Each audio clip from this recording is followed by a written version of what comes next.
कादिर Avenue ऐं ॻोठ करण शुरू हैदराबाद में मजलिस अज़ाद जो सिलसिलो जारी। रिपोर्ट मंज़ूर कालरो।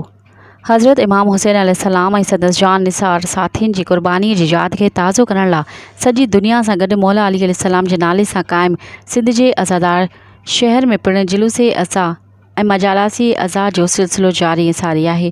पहिरें ॾहें जे दौरान कादिर एवेन्यू हाला नाका हैदराबाद में हिकु मजलिस अज़ा जो बंदोबस्तु कयो वियो।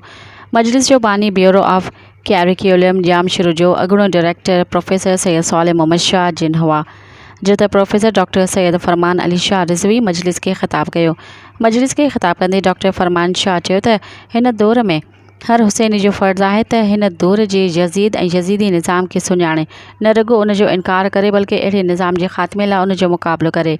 हुन वधीक चयो त असल में बातिल निज़ाम जे ख़ात्मे लाइ असांखे हुसैनी पैगाम जी पैरवी करणु घुरिजे।